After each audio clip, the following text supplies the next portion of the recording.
예, 안녕하세요. 자, 오늘은요, 특강을 해볼 건데요. 특강 하기 전에 좀 말씀드릴 게 있어요. 아니, 저번에도 후원금을 주셨던 우리 정인철 씨께서, 오늘 또 저한테 또 주셨더라고요. 그래서 너무, 좀 죄송하기도 하고, 또 고맙기도 하고, 일단 고맙다는 말씀을 좀 드려보고 싶어요. 그래서, 제가 좀 뭔가라도 좀 도움이 되는 좀 뭔가 해보고 싶은 생각이 들더라고요. 근데 마침 오늘 아까 전에 오전서부터 계속 이 공범 관련돼 갖고 좀 얘기 좀 해드리려고 그랬었거든요.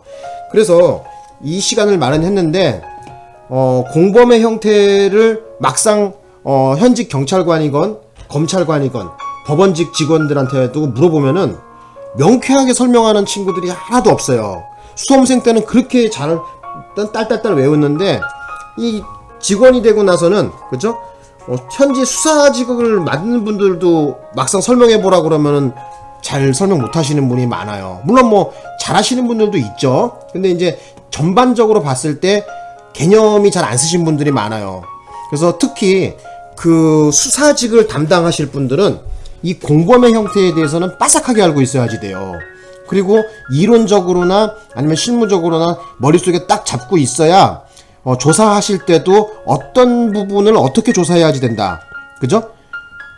그런 걸 갖다가 뭐라 그래야 돼? 피의자 신문조서에 딱 드러나게 질문을 던질 수가 있거든요. 가령 예를 들어 갖고 보면은 교사범이야.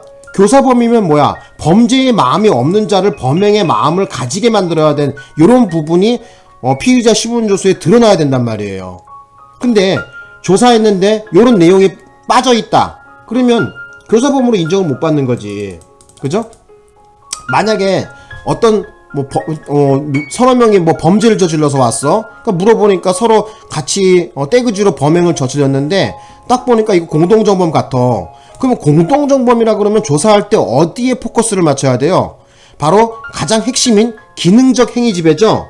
기능적 행위지배라는 건 뭐냐면은 나는 이거 할 테니 너는 저거 하고 너는 저거 할 동안 넌 뭐 해라. 예를 들면은 강도짓을 한다 이거야. 너는 문을 따고 너가 문을 따면은 내가 사람을 가서 두들겨 패갖고 돈을 뺏어올 거고, 막내 너는 경찰이 오는지 잘 짱을 봐라. 그리고 막내 친구 너는 자동차에 시동을 미리 걸어놔라. 어떤 범행에 대해서 합체 로봇처럼 이렇게 분담이 돼 있었고, 그 각자의 범행을 실행하는 것이 곧 전체 큰 범행을 완성하는 어떤 형태를 가지는 것이 바로 뭐다? 공동정범이에요. 단지 그냥 야 우리 강도짓 한번 해볼까 하면서 서로 떼그지러 가갖고 범행을 한다 해서 다 공동정범이 되는 건 아니고요. 방금 전에 말씀드렸지만은 어떤 기능적 행위 지배가 있어야지 돼요. 각자 맡은 바 임무가 있고 그 각자의 맡은 바 범행을 실현하는 것이 결국은 자기의 범행을 실현하는 거거든요. 그죠? 그래서 자기의 범행을 실현하기 위해서 각자 맡은 바 임무를 수행하는 것을 기능적 행위 지배라고 그런단 말이에요. 자, 어쨌든 그렇다고 치고 일단 이 설명을 하나하나 들어볼게요. 먼저 이 범행의 가담의 형태에 따라서 일단 크게 두 가지로 나눌 수가 있습니다. 정범과 공범의 형태로 나눌 수 있어요. 말 그대로 정범이다. 끝에 단어가 전부 정범자가 들어가.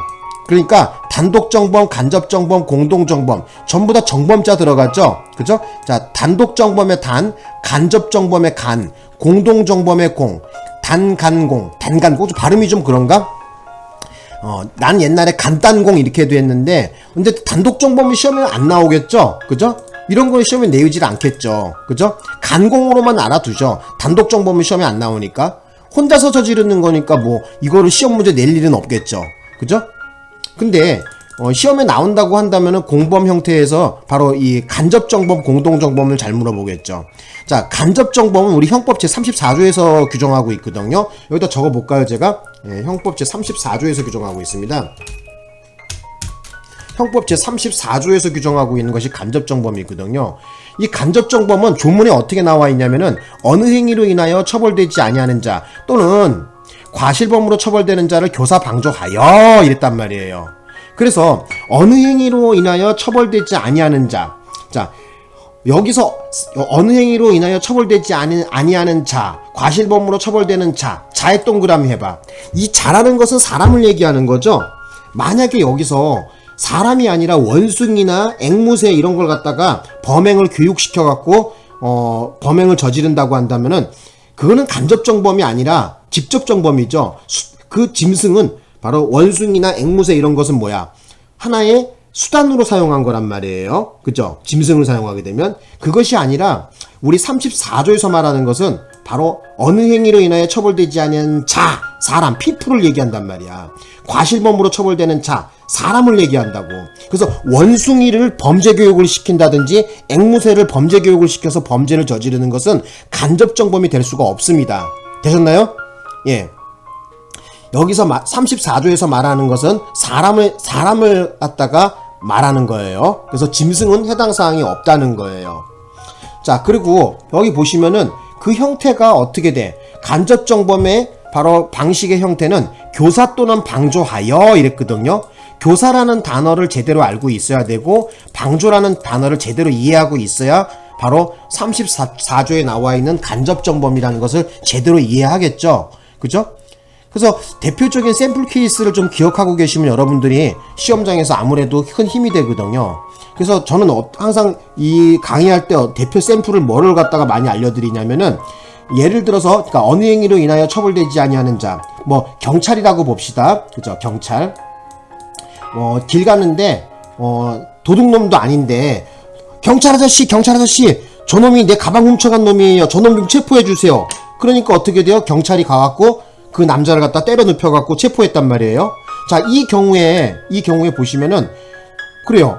어느 행위로 인하여 처벌되지 아니하는 자, 바로 국가기관의 적법성을 이용한 경찰이라는 사람을 이용해서 적법성을 이용해서 체포죄를 저지르는 거거든요.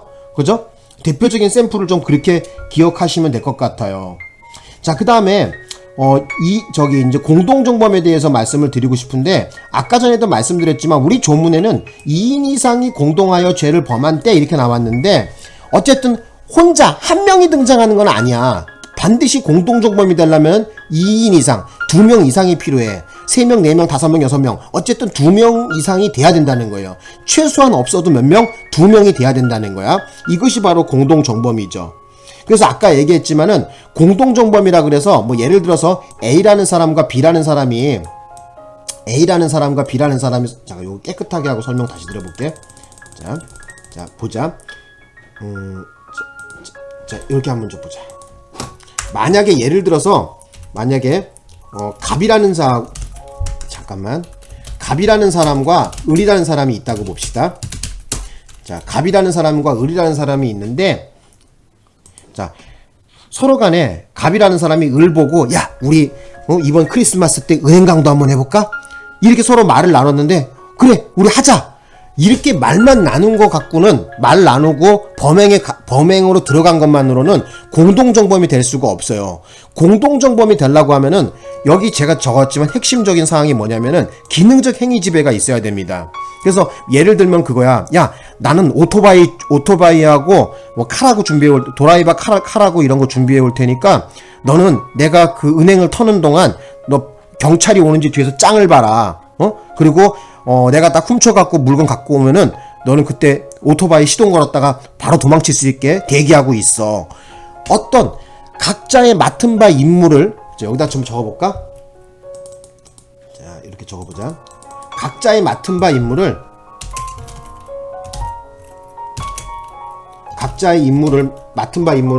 어떻게 수행하면서 서로에 대해서 범행에 대해서 인지하고 있어야지 돼요. 그죠?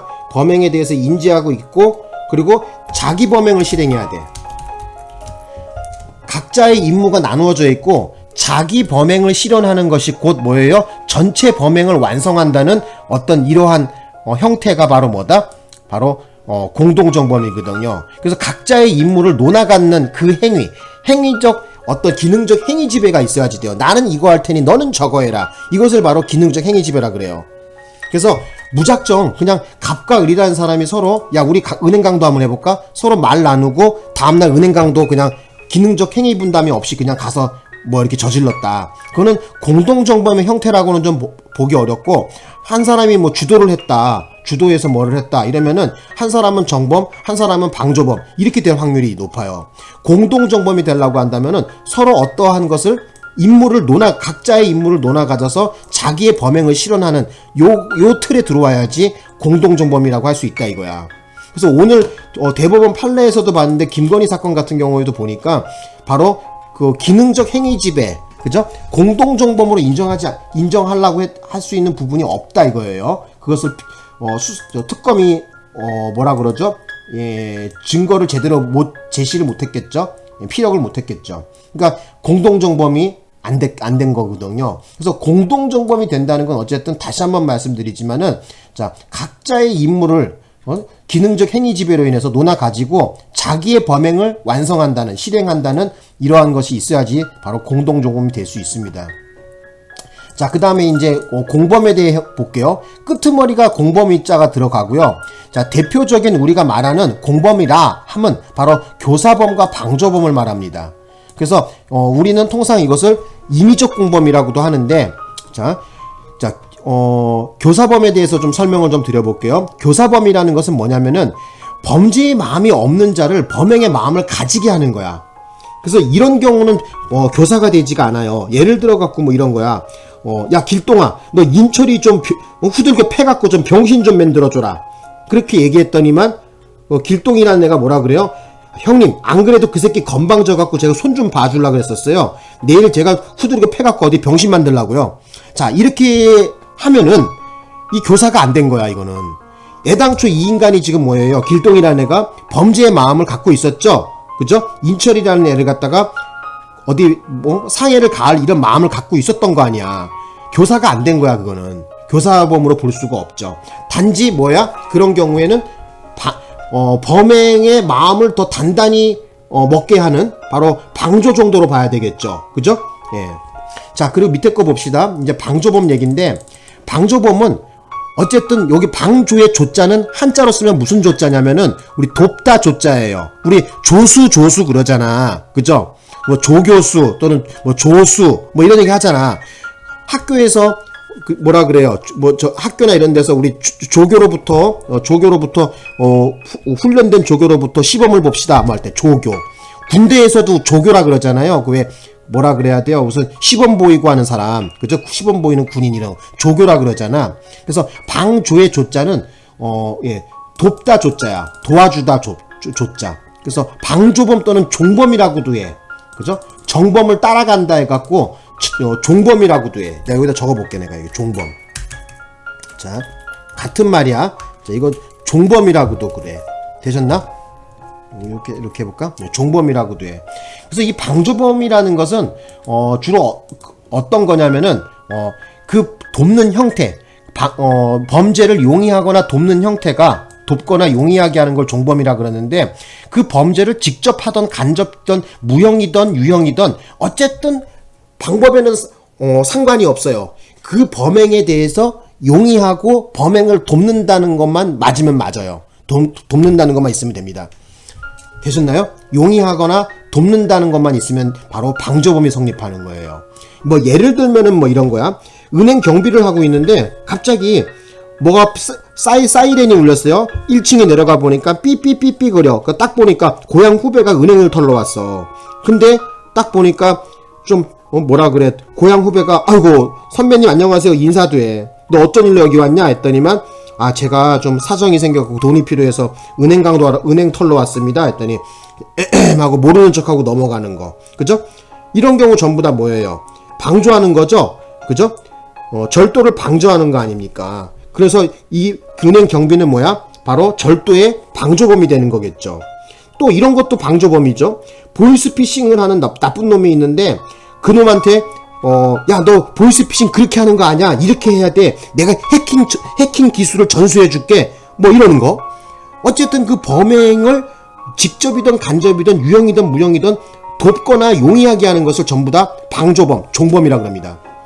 되셨나요? 어렵지 않죠? 그죠? 예. 자, 어쨌든 요렇게 공부하시고요. 그리고 우려가 돼갖고 여기다가 좀 적어봤는데, 어떤 강의를 들어보니까 공동정범과 공범이라는 단어를 막 섞어서 쓰시는 강사분이 있더라고요. 그러니까 제가 보기로는 그분은 좀 형법 공부량이 좀 짧아. 왜 그러냐면은 공동정범이라는 거와 공범이라는 단어는 전혀 성격이 다른 거예요. 전혀 생뚱맞은 다른 거란 말이야. 근데 그거를 모르고 섞어 쓰면 위험합니다. 자, 여기다가 제가 한번 보여드릴게요. 자, 그래서 자, 이거 깨끗하게 하자. 자, 보시면은 공동정범, 공범이라는 단어는 서로 다르다. 제가 타이틀을 이렇게 달아놨죠. 그래서 공동정범은 우리 형법 제30조에서 규정하고 있고요. 아까 말씀드렸지만 기능적 행위 지배가 있어야지 돼요. 그죠? 그리고 각자가 그 맡은 바 임무를 다해서 자기의 범행의 뜻을 이루는 거거든요. 그죠? 합체 로봇란 말이야. 그죠? 각자 찢어발겨져 있는 기능을, 그죠? 기능을 갖다가 임무를 다 수행하면서 자기의 범행을 완성하는 이런 형태를 공동정범이라고 한다고. 근데 공범이라는 단어는 뭐냐면은 형법 제31조와 32조에서 말하는 임의적 공범을 우리는 통상 그냥 공범이라고 얘기해요. 여기 제가 적어놨죠? 교사범과 종범을 통상 바로 공범이라 그러는데, 그러니까 임의적 공범이죠. 임의적 공범. 그래서 요 단어를 섞어 써서는 아니게 됩니다. 그래서 다시 한번 말씀드리는데 전혀 다른 성질을 갖고 있어요. 공동정범이라는 단어와 공범이라는 단어는 섞어 쓰면 안 됩니다. 전혀 성질이 다른 거고 다른 거야, 이거는. 하나는 형법 제30조에서 규정하고 있는 거고, 하나는 31조와 32조를 싸잡아서 통틀어서 임의적 공범을 그냥 공범이다. 응? 교사범과 종범을 그냥 통틀어서 그냥 공범이다. 이렇게 얘기하는 거예요. 되셨나요? 그러니까 어쨌든 이 공범의 형태에 대해서 공부를 저는 좀 강조를 드리고 싶어요. 이 공범 형태가 무너지는 순간 형법 공부가 꽝이 되는 거야.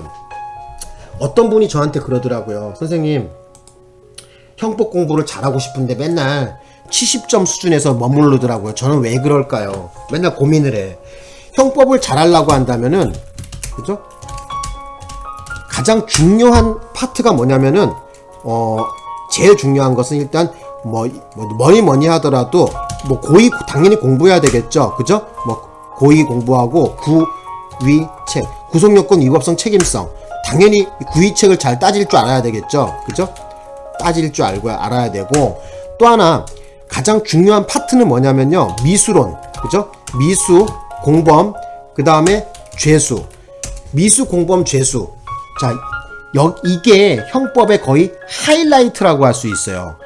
다른 거 모르더라도 고의나 구의책 같은 거 잘 따질 줄 몰라도 상관없어. 요건 날려버리고, 어쨌든 제가 형법에서 어떤 최고의 하이라이트를 장식하는 것은 바로 이 세 개 파트입니다. 미수, 공범, 죄수예요. 미수, 공범, 죄수가 흔들리거나 자신이 없거나 실력이 없으면은 형법 점수 9자로 시작하지 않아.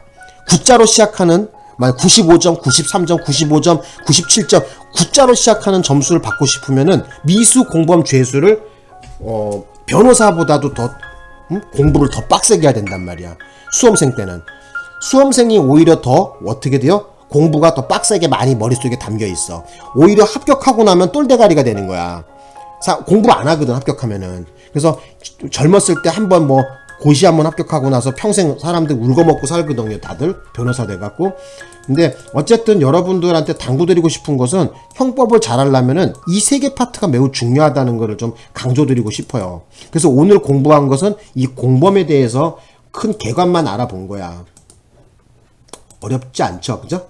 그래서 다시 한번 강조를 좀 드리고 싶은데, 자, 오늘 강의한 거 전반 정리를 좀 해볼게요. 자, 정리 좀 해보자. 범죄 가담의 방법에는, 범죄 가담의 형태에는 크게 정범과 공범으로 나눕니다.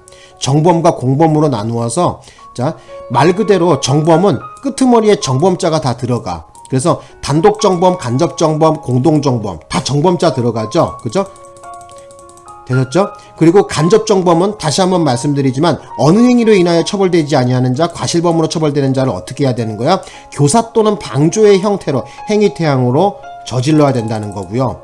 공동정범이라고 하면 아까 전에도 말씀드렸지만은 단순하게 야 우리 강도짓 한번 하자, 야 우리 어떤 범죄 한번 저지르자, 이거 갖고는 안 돼요. 공동정범이 되려고 한다면은 그 가장 핵심 요소가 뭐냐면은 바로 기능적 행위 지배라는 거야. 각자 서로 맡은 임무를 하여 서로 의지하고 자기의 범행을 완성한다는 이러한 것이 바로 공동정범의 형태입니다. 그리고 몇 명이 필요해? 반드시 2명 이상이 필요합니다. 자, 그 다음에 이제 여기 보시면 뭐 공범 이렇게 나왔는데, 자, 공범에는 아까 얘기했지만 우리가 통상 공범이라고 한다는 것은 교사범과 방조범, 임의적 공범을 말하는 거거든요. 방조범은 다른 말로 종범이라고도 그래. 그죠? 그래서 자, 교사범이라는 것은 범죄의 마음이 없는 자를 범행의 마음을 가지게 만드는 거. 요 형태가 반드시 있어야지 됩니다. 만약에 범행의 마음이 있는 자를 범행의 마음을 다시 한번 단단하게 마음 먹게 하는 건 종범밖에 안 돼. 방조범밖에 안 돼. 반드시 교사범이 되려고 한다면은 범죄의 마음이 없는 자를 범죄의 마음을 갖게 만드는 것이에요. 형태가 나와야 돼요. 되셨죠? 그리고 방조범이라는 것은 뭐다? 아까 얘기했지만은 범죄를 돕거나 용이하게 만드는 건데, 직접이든 간접이든 유형이든 무형이든 상관없어요. 그 형태에는 전혀 상관이 없어. 어쨌든 범죄를 용이하거나 돕기만 하면 되는 겁니다. 방조범이라 그럽니다. 자, 요거 아까 설명 안 드렸는데, 필요적 공범이라는 건 대표적으로 크게 두 덩어리로 나눌 수 있는데, 집합범과 대항범인데, 대표적인 샘플 두 가지만 알아두셔. 집합범의 샘플은 내란죄, 우리 저번에 공부했었죠, 내란죄. 그리고 대항범이라는 건 증술의죄, 뇌물을 주는 놈 받는 놈, 그죠? 뇌물을 주는 놈 받는 놈, 대항범이라 그럽니다. 되셨나요?